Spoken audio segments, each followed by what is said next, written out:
India எந்த நாட்டோடு வர்த்தகம் வைத்துக்கொள்ள வேண்டும், வைத்துக்கொள்ளக்கூடாது என்று அமெரிக்கா நிபந்தனை விதிக்கிறது.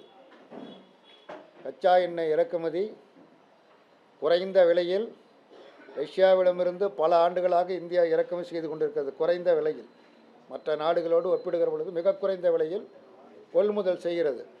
கொள்முதல் செய்யக்கூடாது, அப்படி செய்தால் நான் வரி விதிப்பேன், அபதாரம் விதிப்பேன் என்று அப்பட்டமாக பகிரங்கமாக பேசி வருகிறார்.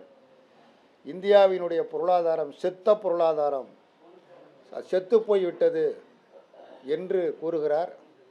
இதற்கெல்லாம் எந்த நேர்மையான பதிலையும் அரசியல் ரீதியான பதிலையும் ஒன்றிய அரசாங்கத்திடமிருந்து பதிலும் இல்லாதது என்பது மிகவும் கவலைக்குரியது. ஏன்னா நம்முடைய நாடு சுதந்திர நாடு, ஆட்சியில் யார் வேண்டுமானாலும் இருக்கலாம், அது வேறு.